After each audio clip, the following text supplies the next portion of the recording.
Good morning, this is Brian. We're at CMM Offroad today.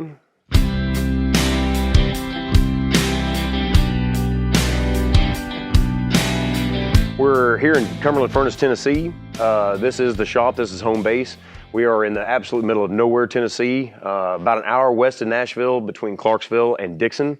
And military guys, you're gonna know Clarksville, so we're just a little south of y'all. The way we got CMM Offroad started and going, I've come out of the world of motorsport and kind of got myself to the point where I was tired of that and wanted a little bit of a change.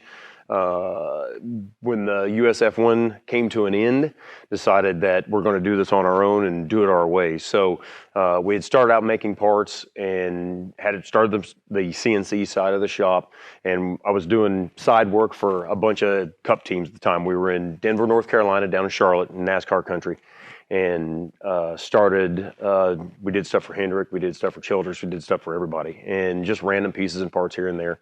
And the Jeep side of the world just kept coming back in, the off-road side, and started finding needs and things we needed to make the vehicles work better, and here we are today.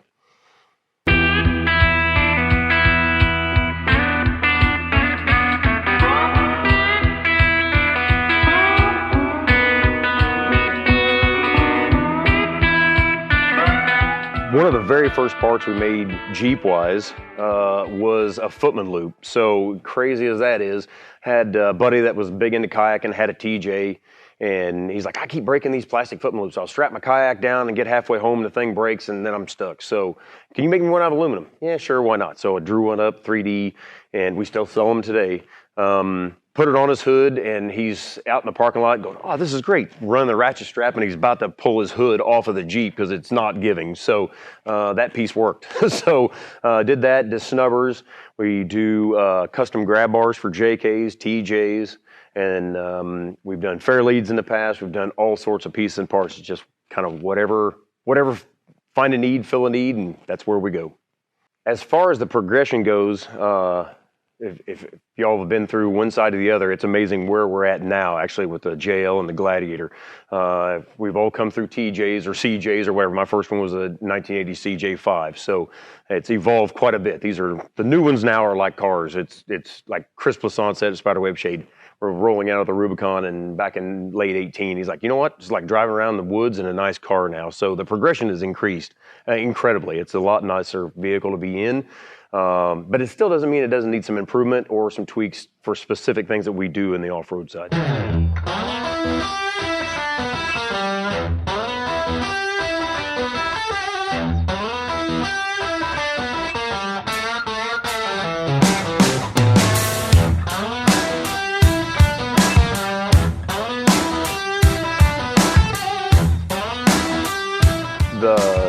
As time has progressed, obviously we've gone through the JL side of the world, and now with the JT out, this is a phenomenal vehicle. So it's the public asked for it, Jeep built it, and now it's time to play with it. So what started as a nice pickup truck, now we have turned into an Overland vehicle, and it works extremely well.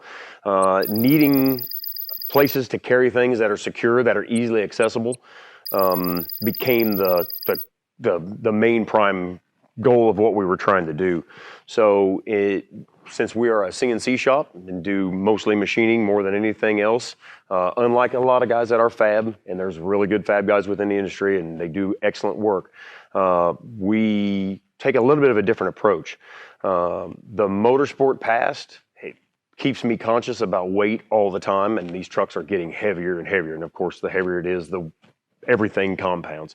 The rack that we have here on this one kind of became a piece of just evolution. We had things that we needed to carry with us and had to have a way to store it where it was easily accessible. So as we started the pile of the parts that we wanted to bring with us, figure out where they wanted to go, and I wanted to keep the weight to a very good low minimum, as low as we possibly could, and we have what we have here now. This rack that's on the back of this was the first piece of, I'm going to call it like the Overland side of things that we build.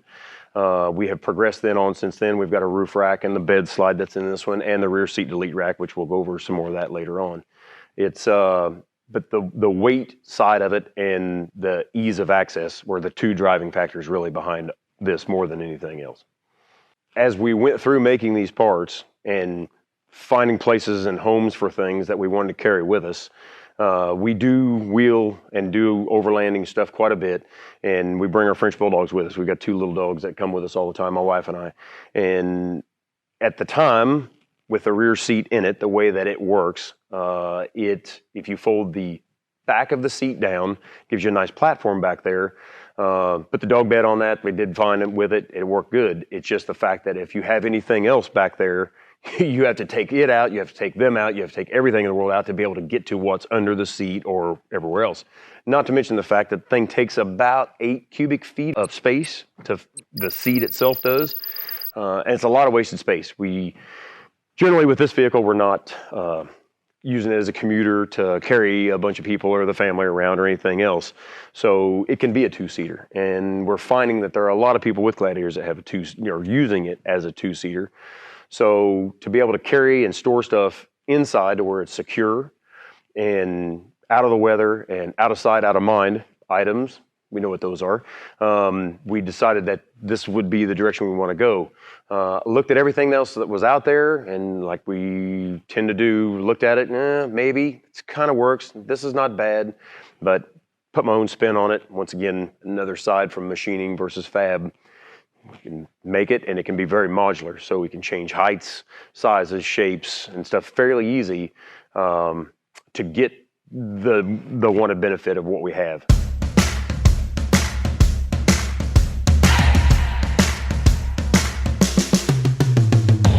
As far as what we do for materials and hardware and the way we get to the end result, I say this all the time, you don't see rust streaks running down the side of a yacht.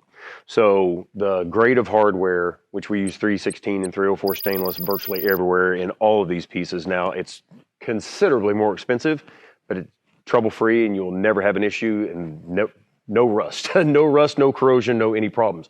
All of the rack components that we have, like the majority of our parts, most everything we do is made out of 6061 aluminum, which is a good aircraft grade aluminum. It's very corrosion resistant and very good. There are pieces that we do make out of 7075 as well. Our mirror mount piece for the JLs and the JTs and a few other things, the ball mounts and whatnot that get high use areas. You know, you've got a clamp or whatnot grabbing onto that thing. We want those things to last forever. So we make those out of 7075 aluminum, which is another aircraft grade aluminum, is extremely strong. The coating side, Cerakote has made it to where we can come up with whatever colors and make stuff to suit everybody's fancy and whatever color you want. Obviously, this truck's got a lot of FDE on it. May not be your color, but pink is. We got you covered on that one too.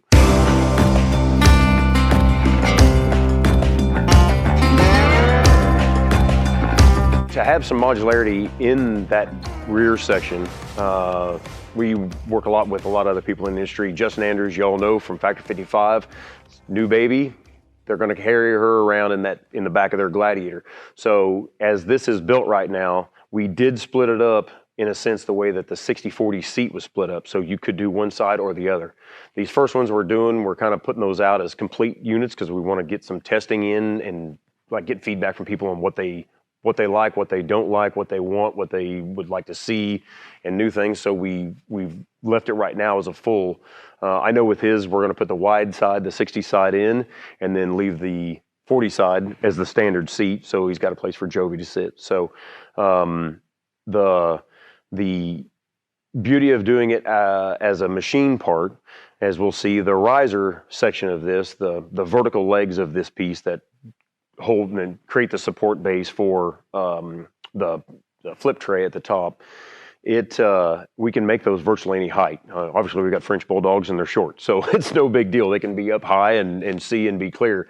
If you've got a Great Dane, we can build the thing to where it's only a couple inches off the floor and you still have some access under, but then the dog can sit up there and have space and whatnot.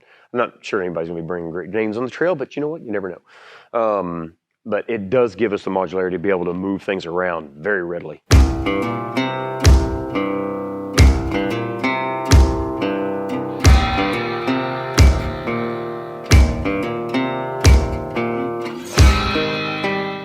other side of, really we try to ingrain this into everything that we build. One of the biggest compliments that I take personally for what we do, we've got 2 customers now that we stay in contact, we try to stay in contact with everybody. I've got 2 guys that have hit me back up that are on their 4th JK with the same set of handles. They pulled them out, put them into the next one, take them out of that one, put them into the next one, take them out. And that's what the intent is. The intent is not to have something that, it's just going to get thrown away or it's just going to disappear or these are going to be junk in 6 months. We like to build stuff that the rest of the Jeep can get ground and driven into the ground and be done. But guess what? The handles are still good and there's nothing wrong with anything that's there. So everything that we build, we try to build with that sort of mentality and that sort of longevity built into it to where you're going to buy it once and it's going to be there forever. And then to add to that, we back it up on the backside with, got an issue with something? Come hit us up. Don't just throw it in the corner and say, oh, I'm not sure if I like this or I didn't use it. Hit us up because we'll trade it, swap it, bring it back. Jill's giving me the look right now. And we do.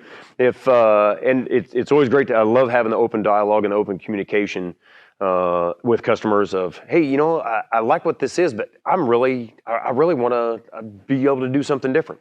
I've got a guy that I'm waiting to see him this year when we get to Pigeon Forge. See him every year. He's asked me every year along the way, I fly fish. I've got to have a place to put my expensive poles. Well, guess what? If he wants to put a rack like this on the Gladiator, we've got it easy made now. We can do tubes, we can do all kind of stuff so he can get his fishing poles on. We've got a friend who does some mobile DJ stuff. We're looking at taking this rack and making a mobile DJ booth out of it. From this rear rack, you could have speakers to where they swing out. The booth can be up in it, the whole thing. It's kind of limitless. It's how far do you want to take it? So it's nice talking to people and you find out what they do and what they want to do. And it's very rare. You can't just walk into a Walmart and say, oh, I want to do this, and there's the right thing to do it. But we can build the right thing for you to do what you want to do. On this main rack, we've done everything kind of in a modular style system as well as we've done. All these mounting points are 8mm threaded with a counterbore in them. So everything that bolts up to this keys in. These mounts for the airlines, mounts for antennas, mounts for everything else that goes on it. It kind of goes together like a keyed erector set. So it's not just sandwiched together with a bolt through it and it lines up wherever it kind of lands. The beds on these are very accurate. We've had these on quite a few different Gladiators now just to make sure. We've got several of them out. Just have been moving them around. Done a couple just to see how different the beds can possibly be. We've got some inside with Jeep as well, and they do a pretty good job of keeping all this stuff square and lined up. With the accuracy and with the intricacy of what this is, it's solid, and when it bolts together, you can bolt this together out on the floor, and it is a solid chunk. You can land a helicopter on it if you want to. We can take more weight out of it. It's just going to cost more. It's going to get expensive. You just keep taking weight out. It's more machine time. So I feel like we're at a good balance right now. This rear rack entirety by itself, no accessories, no anything on it, just the rack itself sitting in the back of this Jeep is about 82 pounds, which there's nothing else that I have seen yet that's out there that would be even close to that. Like I say, we're really focusing on some of the stuff with the weight to try to keep weight as low as we possibly can. So the mounting solutions that we have come up with bring stuff to us. People are out there checking stuff out. Hey man, I want to be able to mount this. I want to be able to mount that. We've talked a little bit about the stuff with the kayaks and whatnot, mountain bikes, surfboards, paddle boards. We've been through a bunch of different iterations on different ways of mounting things. And like I say, once again, it comes down to that clean and quick, smooth, easy access, reliable, and unbreakable longevity, that sort of thing. Those kind of terms come up. As far as some of the mounting solutions and whatnot go, we have done this on the interiors as well. The ball bolts that we have for the grab bar, the ones in the A-pillar, 20 mil, 1 inch. We've had some requests for some other diameters that are coming in the future here shortly. With this bed rack, I tend to use this truck now as like a well, it's a bug out bag when it comes down to it, but it's also a rolling toolbox and a work platform, and you can do everything with it. So we've got ball mounts all over this thing with, at this time, there's RAM stuff on it, X grips and whatever. So my phone in here right now, so I can keep notes and we can make this thing work right, and I don't sound like I'm stammering around. It works great. So if you're working on your truck, these are the necessary evil. You can't get away from it. And I tend to leave it in a place where it's bad, you know, on the tire, on a fender, on the hood, somewhere else. And then you take off and you're like, uh-oh, my phone. If they're here, well, you take off, you're down the road and you're like, yeah, my phone's in the back. You know what? I can still have a phone call because it's connecting to the Bluetooth, but it's 60 mile an hour and we're running down the freeway and it's on the back of the truck. But it'll hold it.